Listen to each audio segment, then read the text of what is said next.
Not only had the honor of working with Diane, but I had the gosh darn good pleasure of kissing her. To kiss more than What do you think? What do you think it's like? I'll tell you what it's like. It's like your mouth is on the most beautiful cushion ever. Hollywood has just witnessed a pain that feels like a cut to the heart. October 11, 2025, the legend Diane Keaton passed away at her home. The woman who shattered feminine conventions and paved the way for equality in both gender and race has left in silence. But just hours later, social media exploded. The name Morgan Freeman suddenly flooded every feed. They had once starred together in a film, shared an on-screen kiss, and laughed side by side on the red carpet. And so the rumors caught fire. People began talking about a forbidden romance. They whispered about a secret hidden for 10 years. And among millions of unanswered questions, one remains haunting between Diane Keaton and Morgan Freeman. What really happened? Diane Hall was born on January 5, 1946 in Los Angeles, California. Her mother, Dorothy, a dreamy homemaker, often sat by the window writing in her journal and cutting pictures from magazines. Her father, Jack Hall, an engineer at a construction firm, was quiet, stern, but gentle in his love for his children. In the 1950s, Diane grew up in a divided America by wealth, by race, and by gender. On television, women were seen only in kitchens. Outside, black people were forbidden to ride the same buses, attend the same schools, or use the same restrooms. But to 8-year-old Diane, those boundaries were nothing more than nonsense invented by adults. At school, Diane's first best friend was Gloria, a black girl from South Central.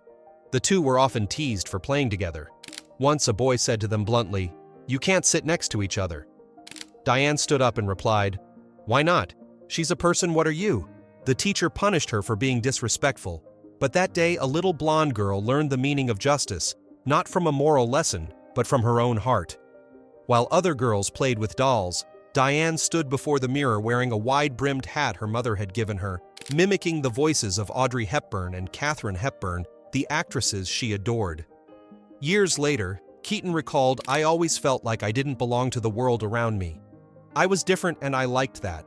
That very difference became the identity that would make Diane Keaton unforgettable." As a teenager, Diane attended Santa Ana High School. She sang in the church choir, joined local theater productions, and constantly puzzled her teachers. To adults, Diane Hall was the odd girl, outspoken, argumentative, often laughing at rules. In 1964, she enrolled at Orange Coast College to study acting. But after just 1 year, she dropped out and moved to New York City with only 2 suitcases and her mother's old hat. The 1960s, a nation on fire with the Vietnam War and the Civil Rights Movement. Martin Luther King Jr. was leading his marches of "I Have a Dream." In New York, Diane lived in a cramped apartment she shared with 3 black actors. She later said that this period opened her eyes to race. Diane said, "It was the first time I realized I had privilege because of my skin color. And the only thing I could do was not stay silent." No one knew that the blonde girl from California was about to challenge the entire white male-dominated Hollywood system with nothing but her own eccentricity. The eccentric who challenged white Hollywood. In 1968, Diane officially changed her stage name to Diane Keaton, taking her mother's maiden name. The name Keaton was more than a family tribute. It was a declaration: I am rewriting my own identity. In her early years in New York, Diane lived in a cramped apartment, taking whatever jobs she could, waiting tables by day and performing in the musical Hair, the groundbreaking show that celebrated freedom and protested war. After several years on stage, Diane turned to film. But she didn't have the perfect Hollywood look. She was of average height with a husky voice, a slight gap between her teeth, and an eccentric sense of style. Yet her eyes, full of confidence and quiet defiance, made everything else irrelevant. Then came her big break. In 1972, director Francis Ford Coppola cast her as Kay Adams in The Godfather. When the film premiered, the world called the names of Al Pacino and Marlon Brando, but it was the image of the woman standing behind the closing door, her eyes filled with pain and resignation, that left millions speechless. That performance transformed Diane from an unknown stage actress into a true Hollywood star. Keaton didn't stop there. Her turning point came when she met Woody Allen, who saw in her a kind of charming madness. They had worked together in the play Play It Again, Sam 1969, but it was Annie Hall 1977 that changed American cinema forever. Diane Keaton played the lead, and the character was inspired by herself. The name Annie Hall was a playful blend of Diane Hall Keaton. She didn't just act the role, she lived it. Annie Hall turned Diane Keaton from a quirky girl next door into Hollywood's first modern feminist icon. Her loose shirts, khaki pants, neckties, and vests, her unfeminine style, became a global fashion revolution. The film won 4 Oscars, including Best Actress for Diane Keaton, beating out Hollywood's biggest stars. From then on, she was crowned the Queen of Quirk, a new symbol of modern womanhood, someone who dared to be vulnerable, silly, and utterly herself. After Annie Hall, Hollywood tried to turn Keaton into a conventional female superstar. But she refused. She wouldn't take sexy roles or sign cosmetic endorsements. She chose complex women instead, unloved, middle-aged, betrayed, or single mothers. In the 1980s, she worked with Warren Beatty in Red's 1981, a grand politically charged epic that earned 12 Oscar nominations and another Best Actress nomination for Keaton. In the years that followed, she continued to evolve from Baby Boom, 1987, Father of the Bride, 1991 Marvin's Room, 1996 alongside Meryl Streep and Leonardo DiCaprio, to Something's Gotta Give 2003, which brought her back to the top in her 50s and earned yet another Oscar nomination. Across more than 6 decades in front of the camera, Diane Keaton earned 1 Oscar, 2 Golden Globes, 1 BAFTA, and over 80 film credits. But what people remember most is not the number of awards, it's how she made audiences believe that women never lose their worth. And perhaps most importantly, Diane Keaton was one of the few white actresses of the 1970s brave enough to speak out against racial division. She stood with black actors and with women. When Hollywood still had segregated seating, Keaton declared cinema is the shared dream of humanity. And in that dream, no one should be excluded. She became one of the earliest white actresses to openly support black filmmakers such as Melvin Van Peebles, Sidney Poitier, and later Spike Lee. Even her signature hat carried a quiet message. In an era when female stars were expected to be golden-skinned, pink-lipped, and softly curled, Keaton dressed like a jazz musician from Harlem suits, gloves, fedoras inspired by the 1930s black art scene.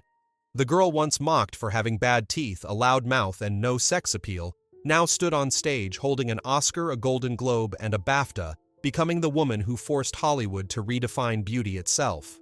But in the midst of fame and solitude, Diane Keaton met a man who shattered every principle she had ever believed in, and their encounter was no coincidence. It was a fateful moment, one that still sends shivers through Hollywood's history. Meeting Morgan Freeman, the kiss at TIFF, and the relationship. In 2013, director Richard Loncraine began preparing to shoot 5 Flights. Up a quiet story about an aging artist couple living in a Brooklyn walk-up as the city around them changes. He wanted 2 actors experienced enough to look at each other with memory. His first choice was Morgan Freeman, and soon after came Diane Keaton, 2 icons from opposite halves of Hollywood. One a calm black man, the other an eccentric white woman. Yet both shared the same light intellect and loneliness. On screen, they became Ruth and Alex Carver, a couple married for over 40 years, loving yet weary, torn between staying and leaving. In real life, both Freeman and Keaton had also lived through decades of fame and loss. Their fictional marriage had a soul of truth. When Loncraine called cut, the crew often stayed silent, unsure whether they were still acting or simply being. 2 seconds that made Hollywood hold its breath. September 2014. 5 Flights Up premiered at the Toronto International Film Festival. Keaton appeared in a white suit and black fedora, her smile half daring, half innocent. Freeman stepped forward, his deep voice greeting the audience. "She's the reason this movie breathes." Then, before hundreds of cameras, Keaton leaned in and placed a gentle kiss on his cheek. Just 2 seconds. But those 2 seconds made the red carpet fall silent. The next morning, Variety wrote the most unexpected chemistry of the decade. The Guardian declared 1 kiss and a century of prejudice vanished. And social media, it exploded. Some called it the kiss of art. Others said that wasn't promotion, it was memory. At the press conference the next day, a reporter joked, "If you've been married for 40 years on screen, would you consider continuing off screen?" Keaton burst out laughing. "I'd marry him in a heartbeat, but I bet Morgan would run away from the altar." Freeman raised an eyebrow, smiled slyly, and replied, "I'm just following the script." The room erupted in laughter, but when it faded, only their eyes remained. The kind of look that two people share when they've lived long enough to know that a joke can hold more truth than words admit. On screen, Ruth and Alex never shared a passionate kiss or grand declaration of love. They simply sat together in silence, poured each other water-held hands. The camera lingered on their wrinkled fingers, intertwined not as actors, but as two human beings nearing the end of life. Audiences believed in their love not because of the dialogue, but because of how they looked at each other once the dialogue stopped. Director Lon Crane recalled, "I didn't need to say a word. When the camera rolled, they forgot we were there. I just filmed the quiet something that only exists between two people who truly understand each other." Behind the scenes, their connection was just as striking. During a chilly outdoor shoot in Brooklyn, Freeman took off his coat and wrapped it around Keaton while waiting for the next take. A crew member later said he treated her like a real partner. The chemistry he added was visible, you could feel it in the air. In one scene, Ruth Keaton and Alex Freeman argue about selling their home. Diane suddenly burst out laughing mid-line. Freeman looked at her and laughed too. The director didn't call cut. That moment stayed in the film because truth was more beautiful than acting. By spring 2015, Flights Up, also titled Ruth and Alex, premiered in U.S. theaters. During promotions, Keaton was asked, "What was it like to kiss Morgan Freeman?" She laughed and said, Mouth is on the most beautiful cushion ever. That week, every review shared the same word: chemistry. People magazine headlined Diane Keaton and Morgan Freeman when connection becomes art. Audiences online wrote, "Maybe they're not in love, but if they're not, they deserve an Oscar just for making us believe they are." Small theaters sold out. Middle-aged viewers, both black and white, stayed through the end credits not for a post-scene, but simply to sit still and watch the words starring Diane Keaton and Morgan Freeman. Rolling Stone wrote, "Their harmony makes you forget it's a film. You believe they've grown old together." The movie earned modest box office numbers, but what Keaton and Freeman left behind wasn't measured in dollars. It was an enduring feeling, the belief that love still exists in old age despite race, gender, or past. When the promotional tour ended, Keaton returned to Los Angeles, Freeman to Charleston.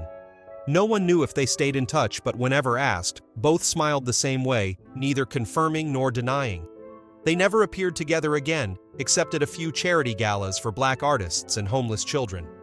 In 2016, both attended the Artists for Peace Gala. They didn't walk the red carpet together, but sat at the same table quietly. And it was that silence that kept the rumor alive. Realistically, there were no private photos, no leaked texts, no confirmation from anyone on set. 10 years have passed, just one kiss and countless retellings. A friendship, a deep connection, or simply the mastery of two actors who made us believe in love. Keaton once said, "When I act with Morgan, I don't have to try. Things just happen as they should."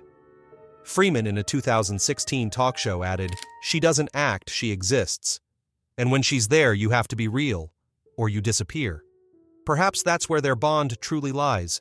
Two souls who had both lived in worlds full of prejudice, finding each other in honesty and respect. But Hollywood never lets a beautiful story rest too long. Less than 3 years later, everything changed. Morgan Freeman's name appeared on CNN, and for the first time, Hollywood no longer saw him as the voice of God. The unsettling truths about Freeman. The part Diane Keaton was never involved in. Hollywood 2018. The atmosphere was electric. The Me Too movement was sweeping through the industry, from editing rooms to casting offices, from studio giants to independent sets. Names once thought untouchable were falling one by one: Harvey Weinstein, Kevin Spacey, Brett Ratner. And then one May morning, another name appeared on CNN's front page: Morgan Freeman. 8 women accuse Morgan Freeman of inappropriate behavior. According to CNN's investigation, 8 women, mostly production assistants, crew members, and journalists, claimed Freeman had made inappropriate comments or gestures, often on set or during press tours. A former production assistant on Going in Style said he commented on her body daily. A journalist recounted that during an interview, Freeman touched her as she stood up. There were no criminal charges, but the deep voice and gentle eyes, once praised as warm, were now cited as evidence of crossing the line. The CNN report spread globally within hours. Freeman immediately issued a statement: "I apologize to anyone who ever felt uncomfortable or disrespected. That was never my intention. I have never assaulted anyone nor created an unsafe workplace. I simply tried to be friendly."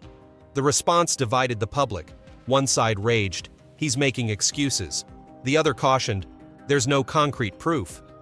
The LAPD reviewed the claims but opened no criminal case citing insufficient evidence.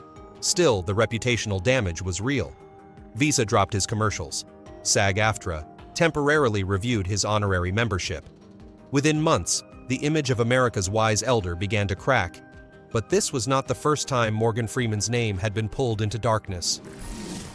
The double blow, the case of his granddaughter, Edina Hines. 3 years earlier, in 2015, tragedy struck. Edina Hines Freeman's step-granddaughter, whom he had raised since childhood, was brutally murdered by her boyfriend outside her New York apartment. The scene was horrific. The story spread like wildfire. Before the funeral was even over, tabloids resurrected an old, vile rumor that had haunted Freeman for years, that he had an inappropriate relationship with Edina. The rumor stemmed from the murderer Lamar Davenport's statement during his 2018 trial, claiming Edina once spoke about a relationship with Freeman. Freeman responded furiously, "These stories are malicious, false, and an insult to her memory. No evidence was ever found." No one else corroborated the claim. Edina's own mother stated, "Morgan loved her like a grandfather loves his grandchild." The New York court convicted Davenport of manslaughter with nothing linking Freeman to any wrongdoing. But once a rumor spreads, social media doesn't need truth, just a famous name and a shocking story. For Freeman, it was a scar that would never fade. When fame becomes a double-edged sword, after those two storms, a flood of side stories emerged. Radar Online revived his 2010 divorce, claiming he lost millions in bad investments. National Enquirer alleged he was dating a young assistant. Some blogs even claimed he criticized arrogant white actresses. Most of these stories cited no sources, some relied on anonymous insiders. In reality, Freeman was never convicted, never banned, and continued working in film. But the image of the saintly screen legend was gone. He became a 21st century case study, a man judged by public opinion long before the law ever spoke. And in the middle of that chaos stood Diane Keaton, dragged into a storm she never created. When the scandal broke, Diane Keaton was 72. She had stepped back from major projects to spend more time with her two adopted children. Yet suddenly her name began appearing in dozens of clickbait headlines. Once close to Morgan Freeman, did Diane Keaton know Freeman's former co-star stays silent amid accusations? None of these articles offered proof. They thrived on her silence, the same silence Keaton had always kept even when there was nothing to hide. Fans were outraged. Twitter flooded with defense. Keaton has nothing to do with this. She was a co-star, not a witness. Her former manager told people Diane has always respected Morgan as a colleague and has never been involved in his personal life.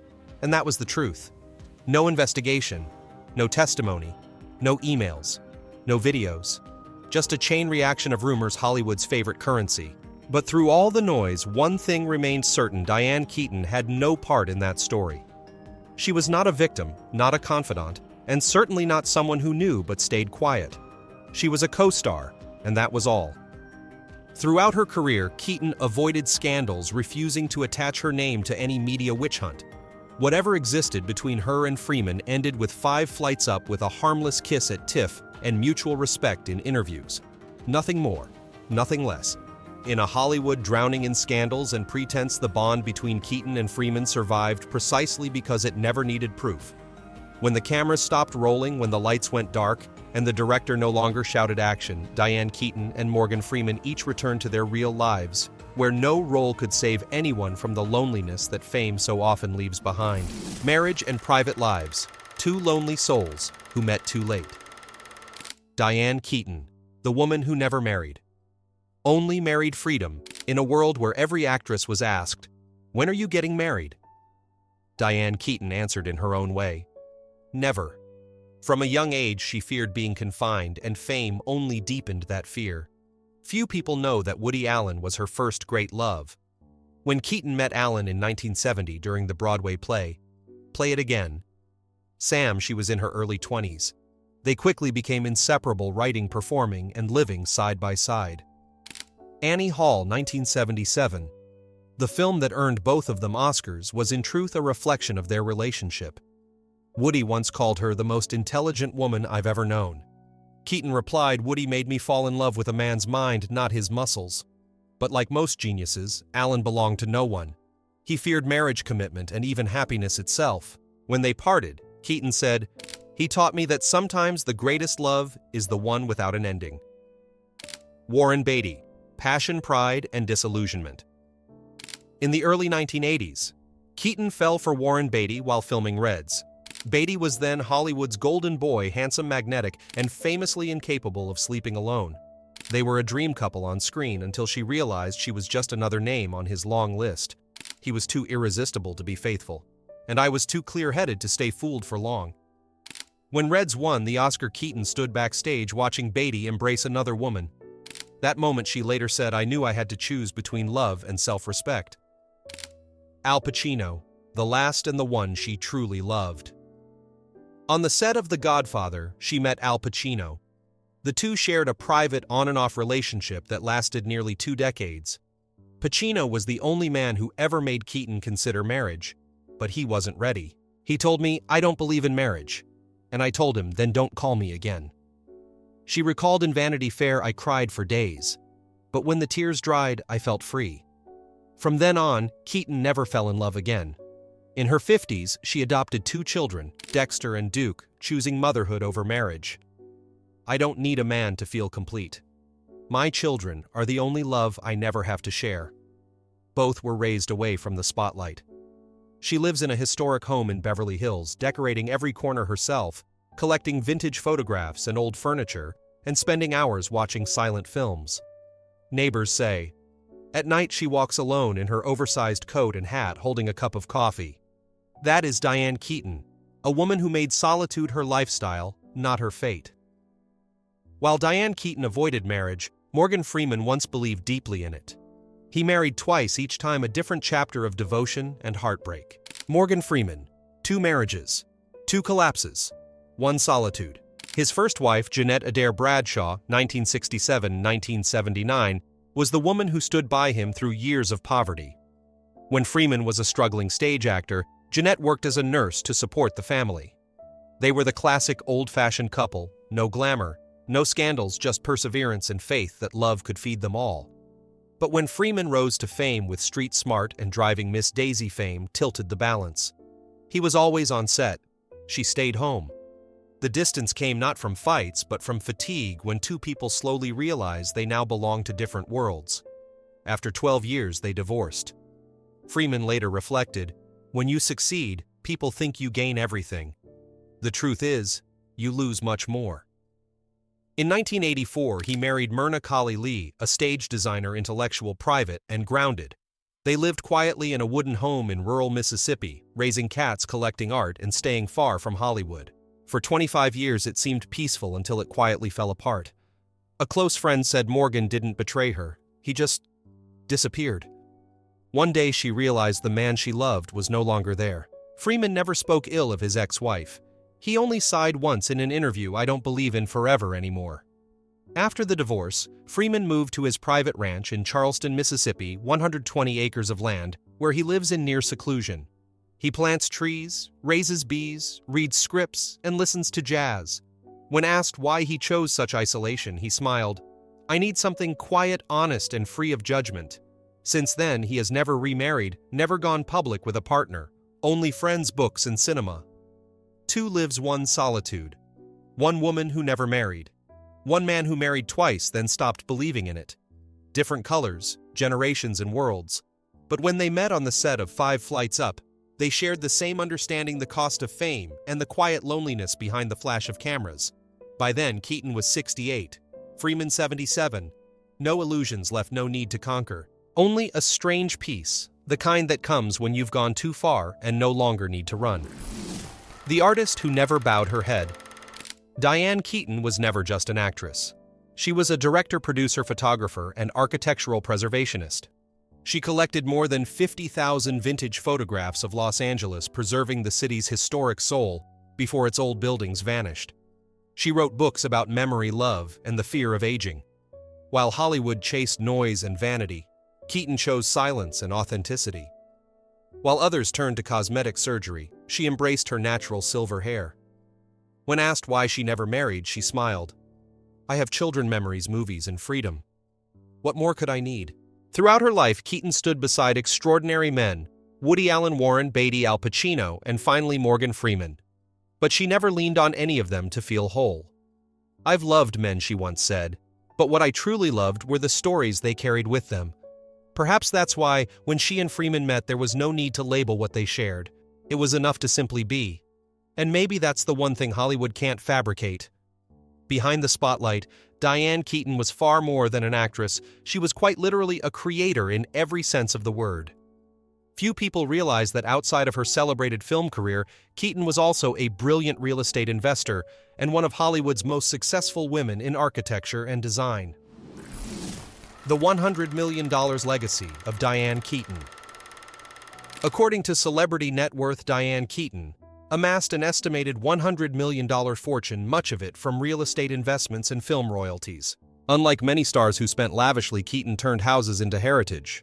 She had a lifelong passion for historic American architecture, buying, restoring, and selling century-old homes as both business and preservation. In 2007, she purchased a 100-year-old Los Angeles mansion for $8.1 million, meticulously restored it with original woodwork, then sold it 3 years later to American Horror Story creator Ryan Murphy for $10 million. Earlier in 2002, she bought a Bel Air property, fully redesigned it, and sold it in 2005 for $16.5 million, nearly double the purchase price. That same year, she acquired a Laguna Beach home for $7.5 million and sold it 2 years later for $12.75 million. Another estate in Pacific Palisades yielded over $1 million in profit. These homes were not just investments, they were extensions of Keaton's artistic soul. In 2017, she published The House That Pinterest Built, a best-selling design memoir described as a diary written in wood and light. Critics hailed it as a seamless blend of architecture, artistry, and philosophy. While her contemporaries quietly faded from Hollywood, Keaton stayed, but on her own terms. She no longer chased fame, she guarded its spirit. A farewell to Hollywood's last classic woman. In her later years, Keaton continued appearing in small film projects, talk shows, and art exhibitions she personally curated. Behind her bright smile, though, her health was quietly declining. According to family sources, Keaton's skin cancer, which she had battled and survived in the early 2000s, returned. She once told E! News, "I used to think skin cancer was minor until my doctor said it could reach my face if I didn't act fast. I was lucky. Since then, I never step outside without a hat." In her final years, she underwent regular treatments as small tumors re-emerged beneath her skin. Heart complications followed, natural consequences of age and decades of relentless work. Despite her doctor's advice to slow down, Keaton continued to drive herself to set, directing a small, independent documentary about older women and freedom. In her last interview with AARP magazine, February 2025, she said, "I don't think I'm dying. I just think I'm aging, and I want to see what that looks like on my own face." Her final months were peaceful. Every morning she brewed coffee, wrote in her journal, and photographed the sky with her old Leica camera. On September 21, 2025, she posted her last photo to social media. "The sun still rises. I'm grateful to still see it." The post earned over 1 million likes, now cherished as her silent goodbye. On October 11, 2025, her housekeeper found her unconscious in her study beside a still warm cup of coffee. By the time the ambulance arrived, Diane Keaton was gone as quietly as she had lived. AP News and Fox 4 News reported the cause: cardiac arrest due to complications from heart disease. The passing of Diane Keaton left the entertainment world and her fans around the globe in shock. Singer Bette Midler, her co-star in the First Wives Club, shared a heartfelt tribute on Instagram. "She was one of a kind, funny, honest, and real. What you saw was exactly who Diane was." Diane Keaton was more than a performer. She was an icon of grace, independence, and authenticity. She lived and created on her own terms, inspiring generations to embrace imperfection and individuality. Her passing marked the end of an era, the closing of Hollywood's most human chapter. Morgan Freeman, the silence of the one who remained among the countless tributes. Morgan Freeman said nothing, not a word, not a post. A Variety journalist wrote, "While all of Hollywood spoke of Keaton, Morgan Freeman chose silence. Perhaps he understood that sometimes silence is the only way to keep a memory untouched. He didn't come. He didn't speak. But perhaps that was exactly what Diane Keaton would have smiled at had she known. Both she and Morgan Freeman were people who disliked noise, believing that true emotion never needed to be performed for the camera. He didn't appear yet, the world remembered him as the one person who didn't need to say a word for everyone to know he was grieving. Because some connections don't need proof through presence, only a quiet understanding and a farewell left unspoken. If you ever admired Diane Keaton, a woman who lived fully, loved deeply, and dared to be different, leave her a message below. Just one line is enough to let Hollywood know that her light has never gone out. All data, analysis, and commentary in this video are presented based on information available at the time of production.